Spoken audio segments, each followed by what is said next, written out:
So kapag nanalo yung player, balik kaya siya doon. Pero kapag natalo siya sa bumper, ang mangyayari, si BetSwap, yung platform po ni BitX, magre-refund po siya ng 20%.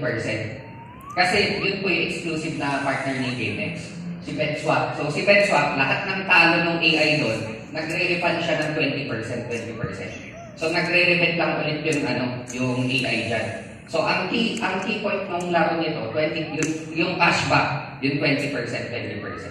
So yun po yung advantage. At the same time, meron po tayong tinatawag na crypto liquidity farming. So ito naman sa sa crypto. So another source ng income ng ating GameX sa cryptocurrency. So mga hindi pa po familiar, ang cryptocurrency, para po siyang stock market o cryptocurrency or forex trading. So same po yung concept nun. Ang difference lang kasi sa liquidity farming, siya po yung, kumbaga, kung sino na pong gumamit kay G-Crypto. May tinatawag po doon na swapping fee. Pag magsaswap ka ng Ethereum or Bitcoin, ito po yung mga cryptocurrency po. Pag sinap mo yan, merong slippage fee na kukunin si G-Crypto, around 5%.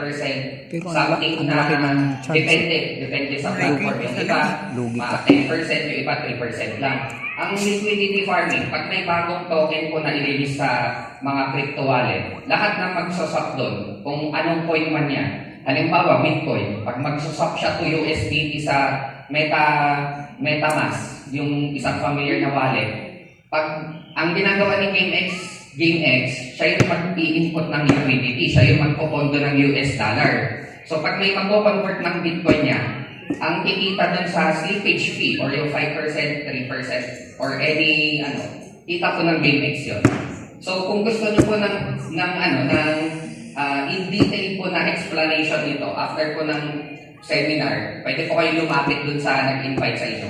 I-breakdown po namin step by step kung paano kumita. So dito pa lang po kasi medyo malaki na po yung matatagalan po tayo pag i-breakdown natin ang todo. Pero